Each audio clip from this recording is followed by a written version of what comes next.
नमस्ते दोस्तों। आज अगर हम अंतर्राष्ट्रीय राजनीति और वैश्विक अर्थव्यवस्था को देखें तो एक से बात बिल्कुल स्पष्ट है। चाहे बात आर्थिक विकास की हो, आधुनिक तकनीक की हो या फिर वैश्विक कूटनीति की, दुनिया का कोई भी बड़ा फैसला भारत को अनदेखा करके नहीं लिया जा सकता। लेकिन सवाल यह उठता है कि ऐसा क्या बदला है? क्यों अमेरिका, यूरोप, रूस और मध्य पूर्व जैसे बड़े देश भारत के साथ मजबूत साझेदारी बनाने के लिए इतने उत्सुक हैं? तो दुनिया भर के विशेषज्ञ ये मान रहे हैं कि 21वीं सदी भारत की सदी होने वाली है। आज के इस वीडियो में हम उन 5 बड़े कारणों का गहराई से विश्लेषण करेंगे जिनकी वजह से भारत आज पूरे वैश्विक व्यवस्था के लिए अनिवार्य बन चुका है। वीडियो को अंत तक जरूर देखिए ताकि आपको इस पूरे विषय की पूरी समझ मिल सके। सबसे पहला और सबसे अहम कारण है वैश्विक अर्थव्यवस्था और आपूर्ति श्रृंखला। पिछले कुछ वर्षों में दुनिया ने एक बड़ा संकट देखा जब वैश्विक सप्लाई चेन बाधित हो गई। पूरी दुनिया को यह समझ आ गया कि उत्पादन के लिए केवल एक देश पर निर्भर रहना कितना खतरनाक हो सकता है। यहीं से जन्म हुआ रणनीति का।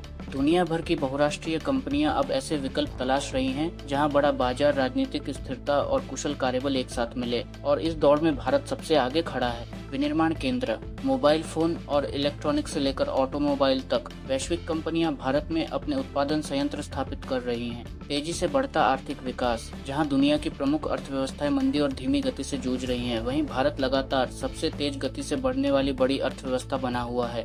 विशाल उपभोक्ता बाजार, 140 करोड़ से अधिक की आबादी श्रमिक ही नहीं बल्कि दुनिया का सबसे बड़ा उपभोक्ता बाजार भी है। हर वैश्विक कंपनी को अपनी वृद्धि के लिए भारतीय बाजार की आवश्यकता है। अर्थव्यवस्था सिर्फ मशीनों से नहीं, लोगों से चलती है, और यहाँ भारत के पास एक ऐसी ताकत है जो दुनिया के बहुत कम देशों के पास है, जनसांख्यिकीय लाभांश। अगर आप पश्चिमी देशों या फिर जापान और दक्षिण कोरिया जैसे पूर्वी एशियाई देशों को देखें तो वहाँ की आबादी तेजी से बूढ़ी हो रही है। उन्हें काम करने वाले युवाओं की भारी कमी का सामना करना पड़ रहा है। दूसरी तरफ भारत की औसत आयु 30 वर्ष से भी कम है।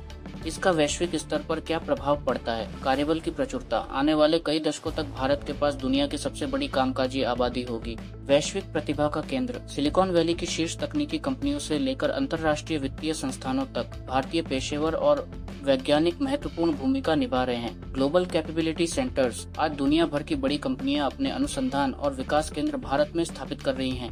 अब बात करते हैं सबसे महत्वपूर्ण पहलू की, भू राजनीति और रणनीतिक स्थिति। यदि आप विश्व मानचित्र को देखें तो भारत की भौगोलिक स्थिति हिंद महासागर के बिल्कुल केंद्र में है। दुनिया के व्यापार और कच्चे तेल के बड़े समुद्री रास्ते यहीं से होकर गुजरते हैं। हिंद प्रशांत क्षेत्र में शांति और सुरक्षा बनाए रखने के लिए भारत की भूमिका निर्णायक है।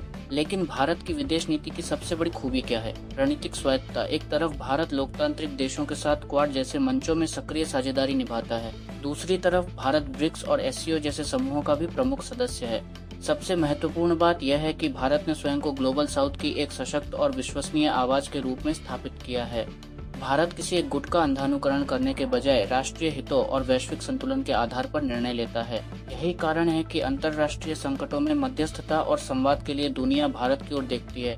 चौथा बड़ा स्तंभ है तकनीक, नवाचार और स्वास्थ्य। पहले यह माना जाता था कि डिजिटल तकनीक का लाभ केवल अमीर देशों तक सीमित रहेगा, लेकिन भारत ने डिजिटल पब्लिक इंफ्रास्ट्रक्चर विकसित करके दुनिया को एक नया मॉडल दिखाया। यूपीआई और वित्तीय समावेशन, आज एक छोटे रेहड़ी हाइफन पटरी वाले से लेकर बड़े मॉल तक हर कोई डिजिटल लेन हाइफन देन कर रहा है। भारत के इस मॉडल को आज कई अन्य देश भी अपना रहे हैं। किफायती अंतरिक्ष तकनीक, इसरो ने यह साबित कर दिया है कि सीमित बजट में भी विश्वस्तरीय अंतरिक्ष मिशन जैसे चंद्रयान और सूर्य मिशन सफलतापूर्वक पूरे किए जा सकते हैं। विश्व की फार्मेसी, जीवन रक्षक जेनेरिक दवाइयों और वैश्विक टीकों के निर्माण में भारत की हिस्सेदारी इतनी बड़ी है कि पूरी दुनिया की स्वास्थ्य सुरक्षा सीधे तौर पर भारत से जुड़ी है।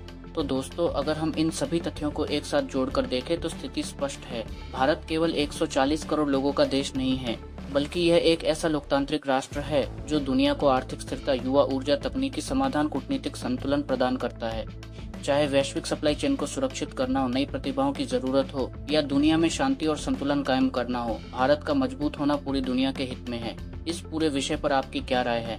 क्या आपको लगता है कि आने वाले समय में भारत वैश्विक अर्थव्यवस्था का मुख्य केंद्र बनेगा? अपने विचार नीचे कमेंट सेक्शन में जरूर साझा करें। यदि आपको यह विश्लेषण पसंद आया हो तो इस वीडियो को लाइक करें, अपने दोस्तों के साथ शेयर करें और चैनल को सब्सक्राइब करके बेल आइकन दबाना न भूलें। मिलते हैं अगले ज्ञानवर्धक वीडियो में, तब तक के लिए धन्यवाद और जय हिंद।